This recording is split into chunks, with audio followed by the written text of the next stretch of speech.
ஒரு சின்ன பையன் வந்தான். அவனை பார்த்து ஒரு கேள்வி கேட்டோம். ஏன்ப்பா உங்கள் வீட்டில் அம்மா புத்திசாலியா அப்பா புத்திசாலியா அப்படின்னு. அவன் அலட்சியமாக நம்மளை பார்த்து சிரிக்கிறான். என்ன சார் இது, இந்த காலத்தில் இது கூட தெரியாமல் இருக்கிறீங்களே அப்படிங்கிறான்.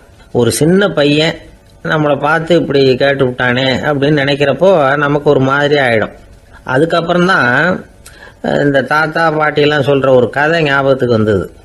அது என்ன கதை தெரியுமா? ஒரு ஊரில் ஒரு அம்மாவும் பிள்ளையும் இருந்தாங்களாம். அந்த மகனுக்கு திடீர்னு தேசாந்திரம் போய் வரணும்னு ஆசை வந்துட்டுது. ஊராக போய் சுற்றி பார்க்கணுங்கிற ஆசை. அந்த அம்மாவுக்கு இது பிடிக்கல. மகனை பிரிஞ்சு இருக்கிறதுக்கு அவங்க மனசு இடம் கொடுக்கல. வேணாப்பான்னு சொல்லி பார்த்தாங்க, அவன் கேட்கல. திடீர்னு புறப்படவும் செஞ்சுட்டான். சரி, இனிமேல் அவனை தடுக்க முடியாதுன்னு முடிவு பண்ணிக்கிட்டாங்க அந்த அம்மா. இருந்தாலும் புத்திசாலித்தனமாக ஒரு யோசனை பண்ணாங்க. மகனை கிட்டத்தில் கூப்பிட்டாங்க. அவங்ககிட்ட சொன்னாங்க, அதை பாருப்பா, நீ தேசாந்திரம் போகிறதுன்னு தீர்மானம் பண்ணிவிட்ட, அதை நான் தடுக்கலை, போயிட்டு வந்துடும். ஆனால் போகிறதுக்கு முன்னாடி எனக்கு ஒரு வாக்குறுதி கொடுத்துட்டு போ அப்படின்னாங்க. போகிறப்போ ராத்திரியாக இருந்தாலும் பகலாக இருந்தாலும் சரி, புளிய மரத்து நிழலில் தான் தங்கணும். திரும்பி வர்றப்போ இரவும் பகலும் நீ வேப்ப மரத்து நிழல்லே தங்கணும் அப்படின்னாங்க. சரி, அப்படியே செய்கிறேன்னு சொல்லி வாக்குறுதி கொடுத்தான் பையன். புறப்பட்டு போனான். போகிற வழியில் புளிய மரத்து நிழல்லே தங்கினான், தூங்கினான்.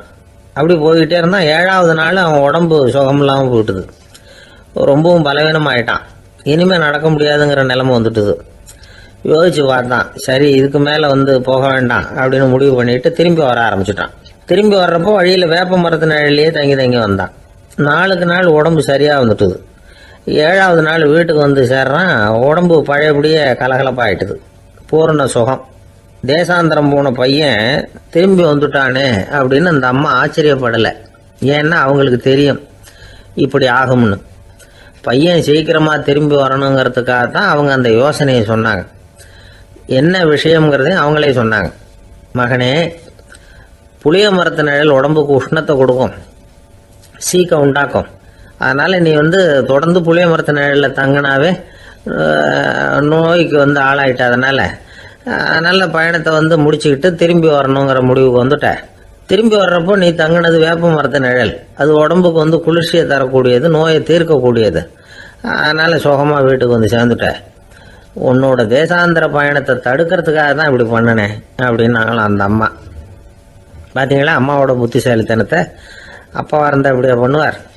ஒரு அப்பா பையன்கிட்ட 10 ரூபா கொடுத்து இதை எடுத்துக்கிட்டு அடுத்த ஊருக்கு போய் அங்கே இருக்கிற மாமா கிட்ட இதை கொடுத்துட்டு வாடா, வழியில் எங்கேயாவது மரத்தடியில் படுத்து தூங்கி விடாதே அப்படின்னு எச்சரிக்கை பண்ணி அனுப்புனாராம். பையனுக்கு எச்சரிக்கையாக வாழறது எப்படிங்கிறத கற்றுக் கொடுக்கறதுக்காக இப்படி பண்ணார். அவன் பணத்தை வாங்கிக்கிட்டு போனான். அப்பா சொன்னதை மறந்துட்டு ஒரு மரத்தடியில் படுத்து தூங்கிட்டான். அவனுக்கு தெரியாமல் அவன் பின்னாடியே போன அப்பா அவன் கையில் இருந்த அந்த 10 ரூபாயை நைஸாக எடுத்துகிட்டு வந்துட்டார். அவன் பையில் தானே வச்சுருந்தான், அது தெரியாமல் எடுத்துகிட்டு வந்துட்டார். அவன் தூங்கிக்கிட்டு இருக்கான். எடுத்துகிட்டு ஒரு மறுபடியும் வீட்டுக்கு வந்துட்டார். பையன் முழிச்சுக்கிட்டு பையை தடவி பார்க்குறான், பணத்தை காணும். அழுதுகிட்டே திரும்பி வந்தான். அப்பா கிட்ட விஷயத்த சொன்னான். அப்பா சிரிச்சுக்கிட்டே சொன்னார், அதுக்கு தான்ப்பா ஆரம்பத்திலேயே எச்சரிக்கை பண்ணினேன், இனிமேலாவது நீ ஜாக்கிரதையாக இருக்கணும் அப்படிங்கிறதுக்காக தான் இப்படி பண்ணினேன். அந்த பணம் எங்கேயும் போயிடல, நான் தான் அதை உனக்கு தெரியாமல் எடுத்து வச்சிருக்கிறேன்.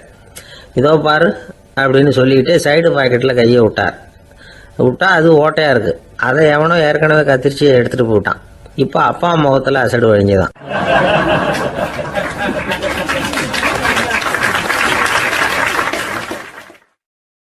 ஒரு அரசனும் அமைச்சரும் ஒரு நாள் ரொம்ப சாவகாசமாக பேசிக்கிட்டு இருந்தாங்களாம். அரசன் அமைச்சரை பார்த்து ஒரு கேள்வி கேட்டிருக்கார். ஏங்க அமைச்சரே, ஆசை இல்லாத ஒரு மனுஷனால் இருக்க முடியுமா அப்படின்னு. ஏன் முடியாது, துறவி அப்படிங்கிறவங்கெல்லாம் அப்படிப்பட்டவங்க தானே அப்படின்னாராம் அமைச்சர். அவங்கெல்லாம் உண்மையிலேயே ஆசையை விட்டவங்க தானே அப்படின்னு கேட்டாரா ராஜா. அப்படி தான் இருக்கணும் அப்படின்னாராம் அமைச்சர். அப்படின்னா ஆசையே இல்லாத ஒரு உண்மையான துறவியை நான் பார்க்கணுமேன்னார். அது என்ன பிரமாதம், அதுக்கு நான் ஏற்பாடு பண்ணுறேன் அப்படின்னு விட்டார் இவர்.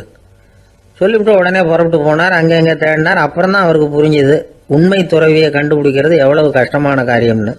இருந்தாலும் ராஜா கிட்ட சொல்லியாச்சே, உண்மை துறவியை காட்டுறேன்னு. இப்போ என்ன பண்ணுறது?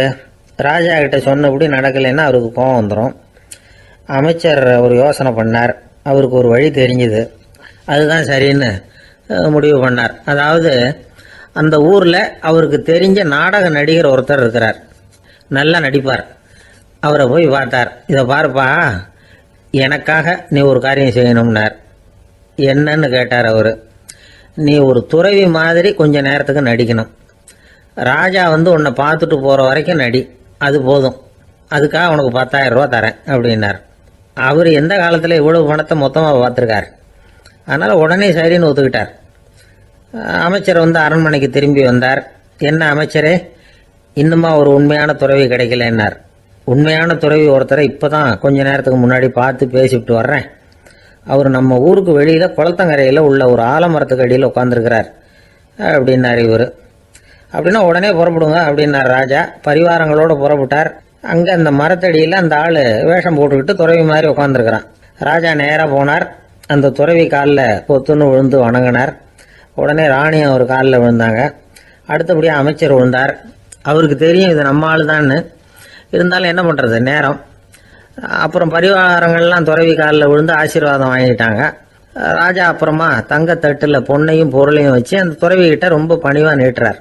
தாங்கள் தயவு பண்ணி இதை ஏற்றுக்கணும் அப்படின்னு வேண்டிக்கிட்டார். அந்த துறவி பற்று இல்லாமல் அதை பார்த்தார். எல்லாத்தையும் திறந்துட்ட எனக்கு இதெல்லாம் எதுக்காக அப்படின்னு சொல்லி அதை மறுத்துட்டாராம். ஆஹா, உண்மையான துறவியை பார்த்துட்டோம் அப்படிங்கிற ஆனந்தம் அரசருக்கு. ரொம்ப நிம்மதியாக திருப்தியாக திரும்பி வந்தார் அரண்மனைக்கு. அதுக்கப்புறம் அமைச்சர் யாருக்கும் தெரியாமல் அந்த துறவிகிட்ட ஓடினார். சொன்ன பிரகாரம் பணத்தை நீட்டினார். இந்தப்பா, நான் உங்ககிட்ட சொன்னபடி 10,000 ரூபா பணம் எடுத்துக்கோ அப்படின்னார். அந்த ஆள் ராஜா கிட்ட சொன்னது மாதிரியே எல்லாத்தையும் திறந்துட்ட எனக்கு இதெல்லாம் எதுக்காக வேணாம் அப்படின்னு விட்டாரான். நடித்த வரைக்கும் போதும்ப்பா, இனிமேல் இந்த நாடக வசனம்லாம் வேணாம், வேஷத்தை கலைச்சிரு, பணத்தை வாங்கிக்கோன்னார். இல்லைங்க, இது வேஷம் இல்லை, இது வசனமும் இல்லை, இது உண்மை. கொஞ்ச நேரம் துறவி மாதிரி நடித்ததுக்கே இந்த தேசத்து ராஜா, ராணி, அமைச்சர், பரிவாரங்கள் எல்லாம் என் காலில் விழுந்து வணங்குறாங்க. அப்படின்னா உண்மையான துறவியாக இருக்கிறது எவ்வளவு பெருமையான விஷயம். நான் உண்மையான துறவியாக ஆக போகிறேன், அப்படி முடிவும் பண்ணிட்டேன் அப்படின்னார் அந்த நடிகர். வேஷம் கூட எப்படிப்பட்ட விளைவுகளை உண்டு பண்ணுது பார்த்தீங்களா. நம்மால் ஒருத்தன் ரொம்ப வசதியாக தான் இருந்தான். ஒரு நாள் அவன் சொத்து பூரா திருட்டு போட்டுது. அதுக்கப்புறம் இவன் துறவி மாதிரி ஆயிட்டான். ஊர் ஊராக சுற்றினான். ஒரு குருநாதரை தேடி கண்டுபிடிச்சான். அவர்கிட்ட சீடனாக சேர்ந்துக்கிட்டான். அவனை பார்த்து ஒருத்தர் கேட்டார், நீ உண்மையான சீடன் தானான்னு. இல்லைங்க, சீடன் மாதிரி நடிச்சுக்கிட்டு இருக்கிறேன் அப்படின்னா. அது குரு துரோகம் இல்லையா அப்படின்னு கேட்டார் அவர். இல்லைங்க, நான் பண்ணது குரு துரோகம் இல்லை, என் குரு பண்ணது தான் துரோகம். என்னுடைய பணத்தை கொள்ளையடிச்சது இவர் தான். அதை எங்கே வச்சிருக்காருன்னு கண்டுபிடிக்கிறதுக்காக தான் இவர்கிட்ட வந்து சீடனா சேர்ந்துருக்கிறேன் அப்படின்னானா.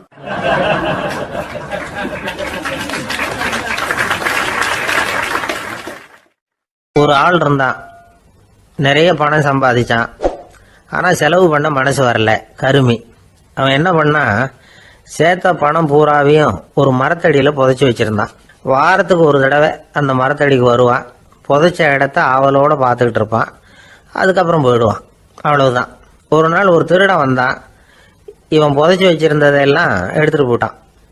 இது தெரிஞ்சு போச்சு. அந்த கருமி புலம்ப ஆரம்பிச்சிட்டான். இவன் புலம்பலை கேட்டதும் அக்கம் பக்கத்தில் இருந்தவங்கெல்லாம் ஓடி வந்தாங்க. என்ன விஷயம்னு விசாரிச்சாங்க. இவன் சொன்னான். ஒரு பெரியவர் கேட்டார், ஏப்பா, வாரம் வந்து இந்த இடத்த பார்க்கறதாக சொன்னியே, எப்போவாவது இதில் இருக்கிற பணத்தை எடுத்து செலவு பண்ணியிருக்கியா அப்படின்னு கேட்டார். நான் அப்பப்போ வந்து அதை பார்க்கறது தான் வழக்கம், அதை தொட்டதே இல்லைன்னு அவன். சரி, அப்படின்னா இப்போவும் நீ அதே மாதிரி வாரம் ஒரு தடவை வந்து இந்த இடத்த பார்த்துட்டு போகலாமே அப்படின்னாராம் அந்த பெரியவர். அதுவும் சரிதானே, எவ்வளவு காலமானாலும் அவன் அந்த பணத்தை எடுத்து செலவு பண்ண போகிறதில்ல. அப்படி இருக்கிறப்ப உள்ளே பணம் இருந்தாலும் ஒன்று தான், இல்லாமல் போனாலும் ஒன்று தான். இதிலிருந்து என்ன புரியுதுன்னா, ஒருத்தர்கிட்ட இருக்கிற பணத்தை கொண்டு அவர் பணக்காரரா ஏழையா அப்படின்னு முடிவு செய்கிறது சரியில்லை. அந்த செல்வத்தை அனுபவிக்கிற திறன், பயன்படுத்துகிற திறன், அதை வச்சு தான் அவர் ஏழையா பணக்காரரா அப்படிங்கிறத நிர்ணயம் பண்ணணும். அதுதான் சரி. செலவு பண்ண தெரியாதவன் சேகரம் பண்ணிகிட்டே இருக்கிறதுனால என்ன பிரயோஜனம்? தலைமுடியே இல்லாதவன் தாராளமாக சீப்புகளை வாங்கி சேகரம் பண்ணுறது மாதிரி தானே இது. சில சமயம் செலவு பண்ண நாம் தயாராக இருந்தால் கூட அந்த செல்வம் நமக்கு பயன்படுறதில்ல. அரேபியாவில் ஒரு நகை வியாபாரி விலை உயர்ந்த முத்துக்களை எல்லாம் அவர் வச்சு வியாபாரம் பண்ணிக்கிட்டு இருந்தார். அவர் ஒரு சமயம் ஒரு பாலைவனம் வழியா போயிட்டு இருக்கிறார் ஒட்டகத்துல. அப்போ திடீர்னு கடுமையான புயல் வீச ஆரம்பிச்சுட்டுது. திசை தவறி இவர் எங்கேயோ வந்துட்டார். கூட வந்தவங்களையும் காணல, எங்க போனாங்களோ தெரியல. இவர் ரொம்ப பயந்து போய் அங்கேயும் எங்கேயுமா அலைஞ்சு திரியிறார். வழியே தெரியல. பசி கடுமையாயிட்டுது. ஒட்டகத்து முதுகுல ஒரு மூட்டை இருந்தது. அதை பிரிச்சு பார்த்தார். உள்ள ஏதாவது இருக்கான்னு தேடி பார்க்கறார். அது வரைக்கும் கண்ணில் தட்டுப்படாத அபூர்வமான ஒரு பை கண்ணில் பட்டுது. ஆஹா, அதில் ஏதாவது சாப்பிட்றதுக்கு இருக்கும் அப்படின்னு நினச்சி ஆவலாக அதை பிரித்து பார்க்குறார். அந்த பையில் விலை உயர்ந்த முத்துக்கள் நிறைய இருந்துதான். அப்போ தான் அவர் நினச்சாராம், விலை உயர்ந்த முத்துக்கள் கூட சாப்பிட்றதுக்கு உணவாக முடியாது அப்படிங்கிறத புரிஞ்சுக்கிட்டாராம். எந்த நேரத்தில் எது நமக்கு தேவையோ அது நமக்கு தாராளமாக கிடைக்கணும். அப்படி அது கிடைக்கிறதுக்கு நம்மகிட்ட இருக்கிற செல்வம் பயன்படணும். அது நமக்கும் பயன்படலாம், நம்ம மூலமா அடுத்தவங்களுக்கும் பயன்படலாம். அதுதான் செல்வத்தின் பயன். ஒரு மரத்தடியில் ஒருத்தன் உட்காந்து அழுதுகிட்டு இருந்தான். அந்த பக்கமா வந்த இன்னொருத்தன் ஏப்பா அழுதுகிட்டு இருக்கிறேன்னு கேட்டான். இந்த இடத்துல தான் பூமிக்கு அடியில் பணம் இருக்குது, புதைச்ச இடம் தெரியல, அதான் அழறேன் அப்படின்னா. நல்லா ஞாபகப்படுத்தி பாரு, எந்த இடத்துல புதைச்ச அப்படின்னு கேட்டான் இவன். அது எப்படி எனக்கு தெரியும், புதைச்சி வச்சிருக்கிறவன் நான் இல்லையே, எங்க எழுத்து வீட்டுக்காரன் அப்படின்னு நானா இவன்.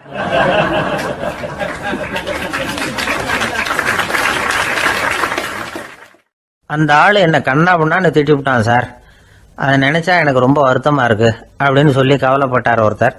இதுல கவலைப்படுறதுக்கு என்ன இருக்குது அப்படின்னாரு ஒரு பெரியவர். அவர் ஒரு மகான். என்ன சார் இப்படி சொல்றீங்க, ஒருத்தர் நம்ம பார்த்து திட்டுனா வருத்தமா இருக்காதா அப்படின்னார். அது எப்படி வருத்தமா இருக்கும், திட்டுறதுங்கிறது என்ன, அது வெறும் சத்தம் தானே அப்படின்னார் அந்த பெரியவர். நம்ம ஆளுக்கு தலையை பிச்சுக்கலாம் போல இருந்தது. இருக்காது அப்படின்னா நமக்கு அப்படித்தானே தோணுது. அந்த பெரியவர் சொல்றது ரொம்ப பெரிய விஷயம். அதை நாம புரிஞ்சிக்க முயற்சி பண்ணலாம்னா நடைமுறை வாழ்க்கைக்கு அது ஒத்து வர்றது மாதிரி தெரிய மாட்டேங்குது. இருந்தாலும் அந்த பெரியவர் அதுக்கு என்னதான் விளக்கம் கொடுக்குறாருன்னு பார்ப்போமே. ஒரு ரயில் போயிட்டு இருக்கு, அதுல ஒரு சாது போயிட்டு இருக்கார். அந்த ரயில் அவர் ஹரித்வாரம் போயிட்டு இருக்காரு. அவரு ரயில்ல ஏகப்பட்ட கூட்டம். நம்ம ஊர் ரயில் கேட்க வேணும், டிக்கெட் வாங்கிட்டு கொஞ்சம் பேர், வாங்காத கொஞ்சம் பேர். அது என்னத்துக்கு அனாவசியமா டிக்கெட் அப்படிங்கிற நினைப்புல பாதி பேர். இந்த கூட்டத்துக்கு மத்தியில அந்த சாதுவும் போயிட்டு இருக்கிறார். உட்கார்றதுக்காக இருந்த இடத்துல ஒரு ஆள் படுத்திருக்கிறான். கொஞ்சம் முரட்டு ஆசாமி. அவன் காலு பக்கத்துல கொஞ்சோண்டு இடம் பாக்கி இருந்தது. அந்த இடத்துல இந்த சாது உட்காந்துருந்தார். மெதுவா உட்காந்துக்கிட்டார் போய். ஆனா அந்த ஆளு ராத்திரி பூரா இவரை காலால உதச்சிக்கிட்டே இருக்கிறான். அது இவருக்கு ரொம்ப அவமானமா பட்டது. அதனால துக்கம் ஏற்பட்டது. இருந்தாலும் அதை ஒரு மாதிரியா சகிச்சுக்கிட்டே இவர் வந்து சேர்ந்தார். பொழுது விடிஞ்சது. அந்த சாது ஹரித்வார் வந்து சேர்ந்தார். அங்க ஒரு பெரிய ஞானியை சந்திச்சார். ராத்திரி ரயில்ல அந்த ஆளு உதைச்சதையும் அதனால தனக்கு ஏற்பட்ட துக்கத்தையும் இந்த சாது அந்த ஞானி கிட்ட சொன்னார். சொல்லிவிட்டு, ஏன் சுவாமி, எனக்கு துக்கம் ஏற்பட்டதே அது தப்பா அப்படின்னு கேட்டார். தவறுதான் அந்த ஞானி. உனக்கு இன்னமும் தேக அபிமானம் போகலைங்கிறது தான் அது காட்டுது. அஷ்டாவக்கிரர் என்ன சொல்றார் தெரியுமா, உண்மையான ஞானி யாராவது தன்னை வந்தனை செய்தால் அதற்காக சந்தோஷப்பட மாட்டார், யாராவது நிந்தனை செய்தால் அதற்காக வருத்தப்பட மாட்டார் அப்படின்னு சொல்றார். நிந்தனைங்கிறது ஒரு ஒலி தான். தேகாபிமானம் இருக்கிற வரைக்கும் இந்த ஒலி நம்மளை வேதனைப்படுத்தும். நான் தேகம் இல்லை, ஆத்மா அப்படிங்கிற நினைவு இருந்தா இந்த ஒலி நம்மளை பாதிக்காது. மனு என்ன சொல்றார் தெரியுமா, ஒரு சாதகன் பாராட்டுதலை விஷம்னு நினைச்சு பயப்படணும், அவமானத்தை அமிர்தம்னு நினைச்சு சந்தோஷப்படணுங்கிறார். அவமானப்பட்டா கவலைப்படாம எப்படி இருக்க முடியும் அப்படின்னு தான் நமக்கு தோணும். அதனாலதான் நம்மள யாரும் இதுக்கு உதாரணமா யாரையும் காட்ட முடியல. புத்தரையும் கபீரையும் உதாரணமா காட்டுறாங்க. அவங்களுக்கெல்லாம் அவமானம் ஏற்பட்டப்போ கவலையே படலையாம். புத்தரை அவமானப்படுத்தணுங்கிறதுக்காக கௌசாம்பி ராணி ஒரு இளம் பெண்ணை கொலை பண்ணி சடலத்தை புத்தர் குடிசைக்கு முன்னாடி போட சொன்னார். போட்டாங்க. புத்தர் தான் அந்த பொண்ணை கெடுத்து கொலை பண்ணி விட்டாருன்னு எல்லாரும் நினைச்சாங்க. ஆனா புத்தர் இதை பத்தி கவலையே படல. அப்புறமா உண்மை தெரிஞ்சதும் புத்தர் புகழ் இன்னும் அதிகமாயிட்டது. ஒரு பெரிய சபையில ஒரு மோசமான பொண்ணு நுழைஞ்சு தனக்கும் கபீருக்கும் சம்பந்தம் உண்டுன்னு சொன்னா கபீர் கவலைப்படல. அவங்க மாதிரியெல்லாம் நாமளும் இருக்க கத்துக்கணும். நிந்தனை, அபகீர்த்தி, அவமானம் எல்லாம் ஆண்டவன் கொடுக்கிற பிரசாதம்னு நினைக்கணும் அப்படின்னு சொல்றார் அந்த ஞானி. இதை கேட்ட இந்த காலத்து ஆசாமி ஒருத்தர், நான் கூட அப்படிதான் சார், யாராவது அவமானப்படுத்தினா கவலைப்பட மாட்டேன். நேற்று கூட ஒருத்தர் என்ன பலார்னு அரைஞ்சுட்டார். நான் கொஞ்சம் கூட கவலைப்படலை, பேசாமல் வந்துட்டேன்னார். ஏன் அப்படி வந்துட்டீங்க அப்படின்னு. அவர் அரைஞ்சதுலேயும் ஒரு அர்த்தம் இருந்தது, அதனால தான் அப்படி வந்துட்டேன்னார். ஏன் அரைஞ்சாருன்னு கேட்டேன். 10 வருஷத்துக்கு முன்னாடி 15 ரூபா அவர்கிட்ட கடன் வாங்கினேன். அதை கேட்டு கேட்டு பார்த்துட்டு கடைசியாக தான் அரைஞ்சார் அப்படின்னார். ஆண்டவனுடைய பிரசாதம் இவருக்கு அடிக்கடி கிடைக்கும் போல இருக்கு.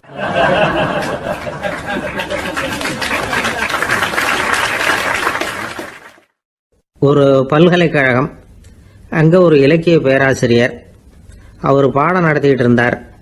ராபர்ட் ப்ரௌனிங் எழுதிய கவிதைகளை பற்றி சொல்லிகிட்டு இருக்கிறார். மாணவர்களும் ரொம்ப அக்கறையாக அதை கேட்டுக்கிட்டு இருக்கிறாங்க.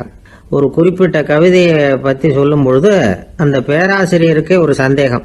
அதாவது அந்த கவிதையின் சரியான அர்த்தம் என்னங்கிறதுல சந்தேகம். பேராசிரியர் யோசனை பண்ணார். அந்த கவிதையை முழுசாக புரிஞ்சிக்க முடியல. அதனால் மாணவர்களை பார்த்து சொன்னார், மாணவர்களே, ஒரு நாள் பொறுத்துங்க. இந்த கவிதையை எழுதின கவிஞர் எங்கள் வீட்டுக்கு பக்கத்தில் தான் இருக்கிறார். இன்னைக்கு சாயந்தரம் நான் அவரை நேரிலேயே போய் பார்க்குறேன். பார்த்து இதுக்கு என்னங்க அர்த்தம்னு கேட்டுட்டு வந்துடுறேன். அதுக்கப்புறம் உங்ககிட்ட சொல்கிறேன் அப்படின்னாராம். அன்னைக்கு சாயந்தரமே அந்த பேராசிரியர் கவிஞரை தேடிக்கிட்டு போயிட்டார். கவிஞர் அவங்க வீட்டில் அவர் பாட்டு உட்காந்துருந்தாராம். இவர் போய் அவர் முன்னாடி உட்காந்தார். அப்புறம் கேட்டார், ஐயா, அந்த கவிதையின் முழு பொருள் என்னன்னு தெரிஞ்சுட்டு போகிறதுக்காக வந்திருக்கிறேன் அப்படின்னாராம். எந்த கவிதை அப்படின்னாராம் அவர். இவர் அந்த கவிதையை சொல்லியிருக்கார். கவிஞர் கொஞ்சம் யோசனை பண்ணிவிட்டு அப்புறம் சொன்னாராம், பேராசிரியரே, நீங்கள் கொஞ்சம் தாமதமாக வந்துட்டீங்கன்னாராம். இவருக்கு ஒன்றும் புரியல. நீங்கள் என்ன சொல்கிறீங்க? நான் தாமதமாக வந்துட்டேன்னா? நீங்கள் தான் உயிரோடு இருக்கிறீங்களே, அப்படி இருக்கும்பொழுது நான் தாமதமாக வந்துட்டேன்னா அது எப்படி அப்படின்னு இவர் குழம்பி இருக்கிறார். இப்போ கவிஞர் சொன்னாராம், ஐயா, நான் உயிரோடு இருக்கிறேன்னா இல்லையாங்கிறது முக்கியம் இல்லை.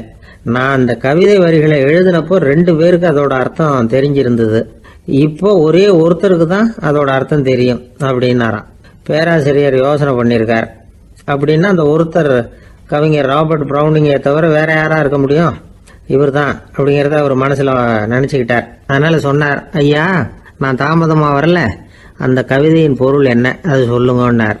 பேராசிரியரே, நான் சொல்கிறது உங்களுக்கு புரியலன்னு நினைக்கிறேன். நான் இந்த வரிகளை எழுதினப்போ 2 பேருக்கு அதோட அர்த்தம் தெரிஞ்சிருந்தது. அந்த 2 பேர் யாருன்னா, ஒருத்தர் ராபர்ட் ப்ரௌனிங், அதாவது நான், இன்னொருத்தர் கடவுள். இப்போ அது கடவுளுக்கு மட்டும்தான் தெரியும். நானே இதை பற்றி பல தடவை யோசனை பண்ணி பார்த்தேன். இது ரொம்ப அழகானது, ஆனாலும் ரொம்ப வழுக்கலானது. அதை பிடிச்சிட்டோம்னு நினச்சிக்கிட்டு இருக்கும் பொழுதே காற்று மாதிரி அது உங்ககிட்ட இருந்து ஓடி போயிடுது. எனக்கு ரொம்பவும் வருத்தமாக தான் இருக்குது. நிச்சயமாக நான் தான் இந்த வரிகளை எழுதியிருக்கிறேன். அதில் அர்த்தம் இருக்குங்கிறது எனக்கு தெரியும், அதை நான் உணர்றேன். ஆனால் நீங்கள் என்னை மன்னிக்கணும். எனக்கே கூட அதை என்னால் விளக்க முடியல. அப்படி இருக்கும் பொழுது உங்களுக்கு எப்படி அதை நான் விளக்க முடியும் அப்படின்னாரா அந்த கவிஞர். அனுபவிக்கப்படக்கூடிய எல்லாமே விளக்கப்படக்கூடிய ஒன்றல்ல, விளக்கப்படும் எல்லாமே அனுபவிக்கப்படக்கூடிய ஒன்றல்ல அப்படிங்கிறது ஞானிகளுடைய கருத்து. அதுக்காக தான் அந்த சம்பவம். வாழ்க்கையில் நீங்கள் தொடர்ந்து ஆய்வு செய்து கொண்டே இருக்கக்கூடிய விளக்கங்களை ஒருபோதும் அடைய முடியாத பரிமாணங்கள் இருக்கிறதுனால தான் அது அலுப்பு தட்டாமல் இருக்குது. உங்களால் நிறைய அனுபவிக்க முடியும். இருந்தாலும் நீங்கள் அனுபவித்து அறிந்த விஷயங்கள் கூட வார்த்தைகளால் விளக்கப்பட முடிவதில்லை அப்படிங்கிறது பெரிய ஒரு சிந்தனை. இதெல்லாம் ஒரு பக்கம் இருக்கட்டும். நமக்கு தெரிஞ்ச பேராசிரியர் ஒருத்தர் 1 மணி நேரம் ரொம்ப விவரமாக வகுப்பு எடுத்தார். கடைசியாக சொன்னார், மாணவர்களே, ரொம்பவும் எளிமையாக விளக்கமாக எல்லா விவரமும் சொல்லியிருக்கிறேன். அதனால் இதில் உங்களுக்கு சந்தேகம் வர்றதுக்கு வாய்ப்பே இல்லை. இருந்தாலும் கேட்க வேண்டிய கடமை கேட்குறேன். இது வரைக்கும் நடத்தினதில் யாருக்காவது ஏதாவது சந்தேகம் உண்டா அப்படின்னு கேட்டாராம். எனக்கு ஒரே ஒரு சந்தேகம்தான் சார் அப்படின்னு எழுந்திரிச்சு நிற்கிறான் ஒருத்தன். என்னன்னு கேட்டாராம். இது வரைக்கும் நீங்கள் என்ன பாடம் சார் நடத்துனீங்க அப்படின்னானா அவன்.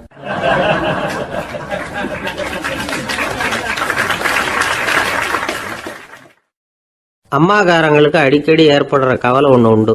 அதாவது குழந்தை சரியாக சாப்பிட மாட்டேங்குதே அப்படிங்கிற கவலை. இவங்கெல்லாம் ஒரு விஷயத்த நல்லா புரிஞ்சுக்கணும். குழந்தைகள்ங்கிறவங்க பெரியவங்க மாதிரி இல்லை. அவங்க கடிகாரத்தில் மணியை பார்த்துட்டு சாப்பிட்றதுக்கு உட்கார்ற ரகம் கிடையாது. பசிச்சா சாப்பிடுவாங்க, இல்லைன்னா விளையாடுவாங்க அல்லது தூங்குவாங்க. அது புரியாமல் அவங்கள கட்டாயப்படுத்தி அல்லது மிரட்டி சாப்பிட வைக்கிறது ரொம்ப தப்பு. ஒரு 8 மாத குழந்தைக்கு 3 மணி நேரத்துக்கு ஒரு தடவை பசிக்கும். அந்த நேரம் பார்த்து சாப்பாடு கொடுத்தா அடம் பண்ணாமல் அது பாட்டுக்கு சாப்பிட்றோம். அதே குழந்தைக்கு 1 வயசு ஆகிறப்போ 4 மணி நேரத்துக்கு ஒரு தடவை பசிக்கும். இந்த வயசுல இயற்கையாவே பசி குறைஞ்சிருக்கும். அது புரியாம என் குழந்தை முன்னாடி மாதிரி இப்ப சரியா சாப்பிட மாட்டேங்கிறான் அப்படின்னு சில பேர் டாக்டர் கிட்ட போய் சொல்லிக்கிட்டு இருப்பாங்க. இன்னொரு விஷயம், ஒரு குழந்தைக்கு வயசு அதிகமாகிற வேகத்துக்கு உடம்பு எடையும் அதிகமாகிக்கிட்டே போகாது. உடம்பு எடை அதிகமாகிற வேகம் குறைஞ்சிக்கிட்டே வரும். 6 மாச குழந்தைக்கு ஒரு வாரத்துல 150 கிராம் எடை கூடும். ஒரு வயசுல வாரத்துக்கு 71 கிராம் எடை கூடும். இது புரியாம அதிகமா சாப்பாட்டை கொடுத்து குழந்தைய கஷ்டப்படுத்தக்கூடாது. ஏன்னா அளவுக்கு மீறின உணவு அஜீரணத்தை உண்டு பண்ணிவிடும். குழந்தைக்கு ஒரு தட்டில் கொஞ்சமா ஆகாரத்தை வச்சு கொண்டுட்டு போய் கொடுக்கணும். மலை மாதிரி குவிச்சு வச்சா அதை பார்த்ததுமே பசி அடங்கி போயிடும். அடிச்சு மிரட்டி பயமுறுத்தி குழந்தைய சாப்பிட வைக்கிற பழக்கம் இருக்கு பாருங்க, அதுக்கு ஃபுட் ஃபோர்ஸிங் அப்படின்னு பேரு. இப்படி பண்ணுனா குழந்தைக்கு சாப்பாட்டுல விருப்பம் குறைஞ்சிரும், அதை கண்டாவே வெறுக்க ஆரம்பிச்சிரும். அது மாதிரி உளம் சார்ந்த பசி குறைவு, சைக்கோஜெனிக் அனோரெக்சியா, அது ஏற்படுமா. சாப்பாடுங்கிறதே ஒரு தண்டனை மாதிரி தோணும். குழந்தைகளுக்கு பிடிச்ச மாதிரியான ஆகாரத்தை கொடுக்கணும். சத்து அதிகம் இருக்குங்கிறதுக்காக அதுக்கு பிடிக்காத ஆகாரத்தை கொடுத்து கட்டாயப்படுத்தக்கூடாது. குழந்தைகளுக்கு 2 வயசு ஆகிறப்போ இயற்கையாகவே எதிர்மறை குணம் உண்டாகும். அதாவது அந்த எதிர்மறையா பேசுறது, இது மாதிரி சமயங்கள்ல நாம என்ன சொல்றோமோ அதுக்கு நேர்மாறா நடந்துக்கும். ஏட்டிக்கு போட்டி, சாப்பிட சொன்னா விளையாட போவோம், விளையாட சொன்னா சாப்பாடு கேட்கும். இதை புரிஞ்சுக்கிட்டு நடந்துக்கணும். குழந்தை சொன்ன பேச்சை கேட்கலேன்னு கோவப்படக்கூடாது. குழந்தை வளர வளர பிடிவாத குணம் வர்றது சகஜம். கேட்டதை வாங்கி கொடுத்தாதான் சாப்பிடுவேன் அப்படின்னு பிடிவாதம் பண்ணும். வாங்கி கொடுத்து விடுறது தான் உத்தமம். நீங்களும் அதுகிட்ட பிடிவாதம் பண்ணிட்டு இருக்கக்கூடாது. ஏன்னா கேட்டது கிடைக்கலையேங்கிற ஏமாற்றம் கூட குழந்தையோட பசியை குறைச்சிரும். கேட்டது கிடைச்சுட்டா பசி அதிகமாகும், கொடுத்ததை மளமளன்னு சாப்பிட்றோம். குழந்தைகளுக்கு கண்ட கண்ட நேரத்தில் சாப்பிட்றதுக்கு எதையாவது வாங்கி கொடுத்துக்கிட்டு இருந்தா சாப்பாட்டு நேரத்தில் சாப்பிடாம அடம் பண்ண ஆரம்பிச்சிடும். பள்ளிக்கூடம் போகிற பிள்ளைங்க காலை உணவை சரியாக சாப்பிட மாட்டாங்க. அச்சம், அவசரம், பரபரப்பு இதெல்லாம் தான் காரணம். பள்ளிக்கு புறப்படுறதுக்கு ஒரு 3/4 மணி நேரத்துக்கு முன்னாடியே சாப்பாடு போட்டுருங்க, அது சரியாக போடும். படிக்கிற குழந்தைகள் உடல் சோர்வு, மனச்சோர்வு இது காரணமாக கூட சாப்பிட மறுக்கிறது உண்டு. இப்போ உதாரணமாக சாயந்தரம் விளையாடி விட்டு வீட்டுக்கு வந்ததும் சாப்பிட சொன்னால் வேணாம்பாங்க. இது உடல் சோர்வு. ரொம்ப நேரம் வீட்டு பாடங்களை செஞ்சு முடித்த கையோடு சாப்பிட சொன்னாலும் அவங்களால சரியாக சாப்பிட முடியாது. இது உளச்சோர்வு, அதாவது மனச்சோர்வு. இதை தவிர குழந்தைகளுக்கு உடல் நலக்குறைவு ஏற்பட்டால் கூட சாப்பிட மறுக்கிறது உண்டு. சில மருந்து மாத்திரைகள் கூட பசியை குறைச்சிரும். அதனால சரியாக தெரிஞ்சுக்கிட்டு குழந்தைகளை சாப்பிட வைக்கணும். அது புரியாமல் கையில் சாப்பாட்டு தட்டை வச்சுக்கிட்டு குழந்தைகளை விரட்டிக்கிட்டு அலையக்கூடாது. ஒரு சின்ன பையன் சொன்னான், எங்கள் அம்மா சாப்பாடு போடுறது தெரிஞ்சா நான் உடனே வீட்டை விட்டு வெளியில் ஓடி போடுவேன் அப்படின்னா. ஏன் அப்படி பண்ணுறேன்னு கேட்டோம். எங்கள் அப்பா கூட அது மாதிரி தான் சார் பண்ணுவார் அப்படிங்கிறான்.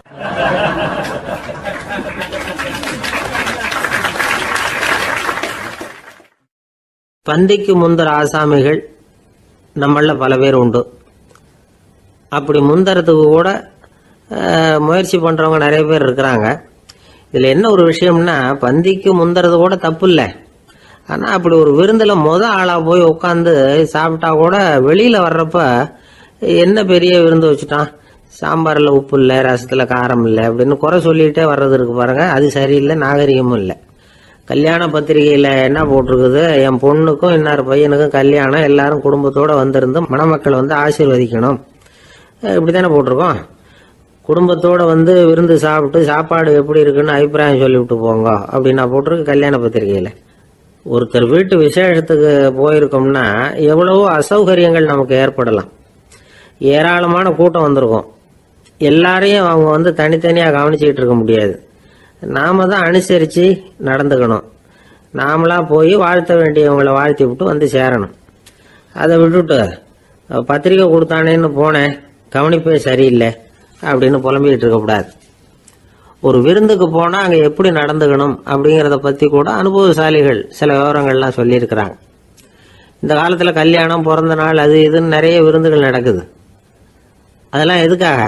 மனித உறவுகளை வளர்த்துக்கிறதுக்காக தான், வேற எதுக்கு? ஒரு விருந்துக்கு போனால் அமைதியாக பொறுமையாக போய் உட்காரணும். அடித்து பிடிச்சிக்கிட்டு இடத்த பிடிக்க போகிறேன் அப்படின்னு நிற்கக்கூடாது. முதல் பந்தி நடந்துகிட்டு இருந்தா அது முடிஞ்சு இலை எடுத்து சுத்தம் பண்ணதுக்கு அப்புறம் போய் உட்கார்றது தான் நாகரீகம். இலை எடுக்கிறதுக்கு முன்னாடியே அங்கே போய் உட்காந்தா நல்லா இருக்காது. நீங்கள் சாப்பிட்டுட்டு உட்காந்துருக்கீங்களா, சாப்பிட்றதுக்கு உட்காந்துருக்கீங்களா, பார்க்குறவங்களுக்கு சந்தேகம் வந்துடும். அதே மாதிரி இலையில எல்லா ஐட்டமும் பரிமாறினதுக்கு அப்புறம் சாப்பிட ஆரம்பிக்கணும். ஒவ்வொரு ஐட்டமாக வைக்க வைக்க நாம் பாட்டுக்கு எடுத்து உள்ளே தள்ளிகிட்டே இருந்தோம்னா எதை வச்சோம் எதை வைக்கலன்னு பரிமாறினவரே குழம்பி போயிடுவார். ஏன்னா எப்போ பார்த்தாலும் இலை காலியாகவே இருக்கும். சாப்பிட்றப்போ உங்கள் சாப்பாட்டையே நீங்கள் கவனிக்கணும். அடுத்தவங்க இலையில என்ன இருக்குது, பக்கத்தில் இருக்கிறவர் எதை அதிகமாக சாப்பிட்றார், இதெல்லாம் நமக்கு என்னத்துக்கு? எல்லாரும் சாப்பிட்டு முடிக்கிற வரைக்கும் பொறுமையாக இருக்கிறது தான் நல்லது. நீங்கள் மட்டும் திடீர்னு பாதியில் எழுந்திரிச்சு பக்கத்தில் இருக்கிறவங்களுக்கு சங்கடமாக இருக்குமேங்கிறதெல்லாம் யோசிக்காமல் நீங்கள் பாட்டு எழுந்திரிச்சு போகக்கூடாது. பக்கத்தில் உள்ளவங்க உங்களை எழுந்திரிக்க சொன்னால் எழுந்திரிச்சு போகலாம். விருந்துகளில் சாப்பாட்டை வீணாக்கிறதே ஒரு நாகரிகமாக போட்டுது இந்த காலத்தில். சாப்பாட்டுக்கே கஷ்டப்பட்டுக்கிட்டு பல பேர் இந்த உலகத்தில் இருக்கிறப்போ சாப்பாட்டை வீணாக்கிறது எவ்வளோ பெரிய மோசங்கிறத நினச்சி பார்க்கணும். வேணுங்கிற அளவுக்கு கேட்டு வாங்கி சாப்பிட்றது தான் முறை. விருந்தில் இந்த பஃபே அப்படின்னு சொல்லி ஒரு முறை சொல்கிறாங்கல்ல, அதாவது உணவு வகைகளையெல்லாம் பொதுவாக ஒரு இடத்துல வச்சுடுறது, நமக்கு தேவையானதை நாமே எடுத்துட்டு ஒரு தட்டில் போட்டுக்கிட்டு சாப்பிட வேண்டியது. இதில் கூட சில பேர் தேவைக்கு அதிகமாக எடுத்து போட்டுக்கிட்டு வீணாக்குறாங்க. சில சமயம் கடைசியாக சாப்பிட போகிறவங்களுக்கு எல்லா ஐட்டமும் கிடைக்காம போகலாம். அதை போய் பெருசு பண்ணிகிட்டு இருக்கக்கூடாது. என்ன சார் இந்த அளவுக்கு கூடவா நாகரிகம் தெரியாமல் இருக்கிறோம், இதை போய் பெருசாக சொல்ல வந்துட்டீங்களே அப்படின்னு நினைக்கலாம். ஒருத்தர் 2 பேருக்கு இந்த விவரம் தேவைப்படலாம். அவங்க காதலையும் இது விழட்டுமேங்கிறதுக்காக தான் இது. ஒரு பெரிய கல்யாண விருந்து நடந்துக்கிட்டு இருந்தது. விருந்து மண்டபத்து வாசலில் ஒருத்தர் நின்றுக்கிட்டு வர்றவங்களையெல்லாம் ரொம்ப மரியாதையாக வணங்கி உள்ளே அனுப்பி வச்சுக்கிட்டு இருந்தார். எப்படி தெரியுமா? வர்றவங்க கையெல்லாம் பிடிச்சி முத்தம் கொடுத்து அதுக்கப்புறம் உள்ளே அனுப்பி வச்சுக்கிட்டு இருந்தாராம். கூட்டம்லாம் முடிஞ்சதுக்கப்புறம் அவர்கிட்ட போய் கேட்டிருக்கிறாங்க, சார் நானும் எவ்வளவோ விருந்துகளுக்கு போயிருக்கிறேன், இருந்தாலும் இவ்வளவு மரியாதையாக வர்றவங்க கைக்கெல்லாம் முத்தம் கொடுத்து வரவேற்கிறத இங்கே தான் பார்க்குறேன் அப்படின்னு சொன்னாங்க. அதுக்கு அவர் சொன்னார், அட போங்க சார், நான் முத்தம் கொடுக்கல, முந்தின பந்திக்கு சாப்பிட்டவங்களே அடுத்த பந்திக்கும் வர்றாங்களான்னு மோந்து பார்த்து அனுப்பி வச்சுக்கிட்டு இருந்தேன் அப்படின்னார்.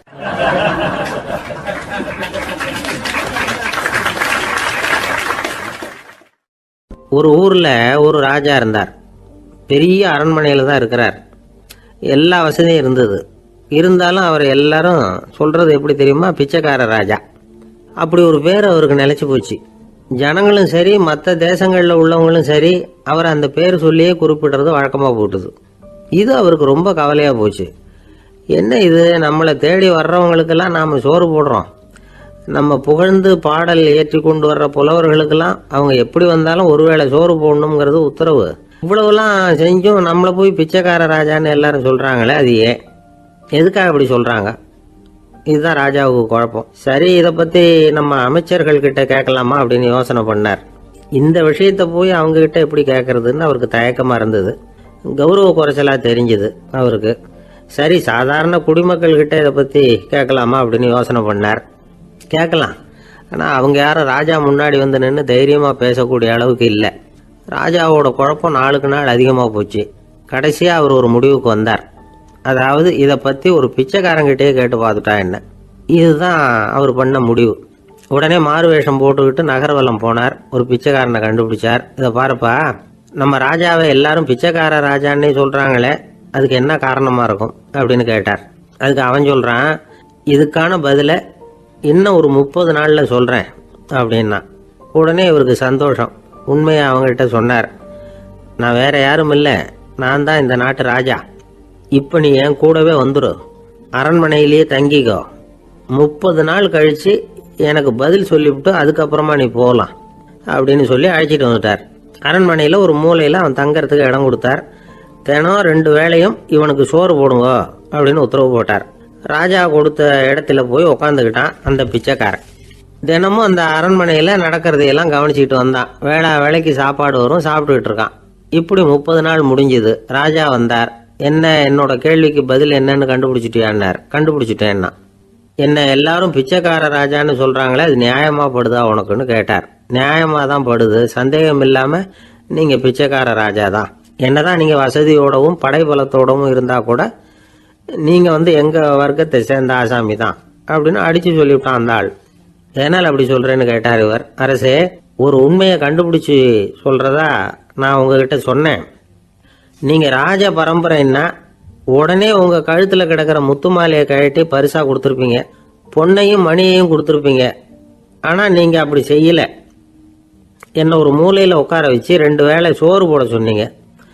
உங்களை தேடி யார் வந்தாலும், யார் வந்து பாராட்டி பேசினாலும் அல்லது பிரச்சனைகளை சொன்னாலும் நீங்க செய்யற ஒரே காரியம் சோறு போடுறது தான். பிச்சைக்காரனுக்கு சோறு மட்டும்தான் உலகம். உங்க விஷயத்திலையும் நீங்க அப்படித்தான் நினைக்கிறதாக தெரியுது. நல்லா கவனிங்க. எந்த ஒரு பிரச்சனைக்கும் சோறு தான் முடிவுன்னு நினைக்கிறீங்க பாருங்க. நீங்க சந்தேகமில்லாத எங்களை சேர்ந்த ஆளுதான் அப்படின்னு விட்டான் அந்த பிச்சைக்காரன். அதுக்கப்புறம் தான் அந்த ராஜா தன்னுடைய தவறுகளை எல்லாம் தேர்த்திக்கிட்டாராம். பசின்னு வர்றவங்களுக்கு சோறு தான் போடணும், அது தப்பு இல்லை. பாராட்ட வர்றவங்களுக்கெல்லாம் சோத்தையே போட்டு அனுப்புனா இப்படிதான் பேர் வரும். எனக்கு தெரிஞ்ச ஒருத்தர் தினமும் யாராவது ஒருத்தரை தன் வீட்டுக்கு அழைச்சிட்டு போவார், சாப்பாடு போட்டு அனுப்புவார். முன்னறிவிப்பு இல்லாம திடீர்னு ஒரு விருந்தாளியோட வீட்டில் போய் இவர் நிக்கிறது வழக்கம். அந்த அம்மாவும் இவருக்காக தயார் பண்ணி வச்சிருந்ததை இவர் அழைச்சிட்டு வந்திருக்கிற விருந்தாளிக்கு போட்டுருவாங்க. விருந்தாளி சாப்பிட்டுட்டு போனதுக்கு அப்புறம் இவர் மனைவி கிட்ட உனக்கு சிரமம் வேணாம் அப்படின்னு சொல்லிவிட்டு பக்கத்துல உள்ள ஒரு ஹோட்டலுக்கு போய் காசு கொடுத்து சாப்பிட்டுட்டு வந்துருவார். பல நாள் இப்படி நடக்கும். ஒரு நாள் அவரை தனியா கூப்பிட்டுக்கிட்டு போய் ஏன் இப்படி பண்றீங்கன்னு கேட்டோம். அதுக்கு அவர் சொல்றாரு, எங்க வீட்டு சாப்பாட்டுல இருந்து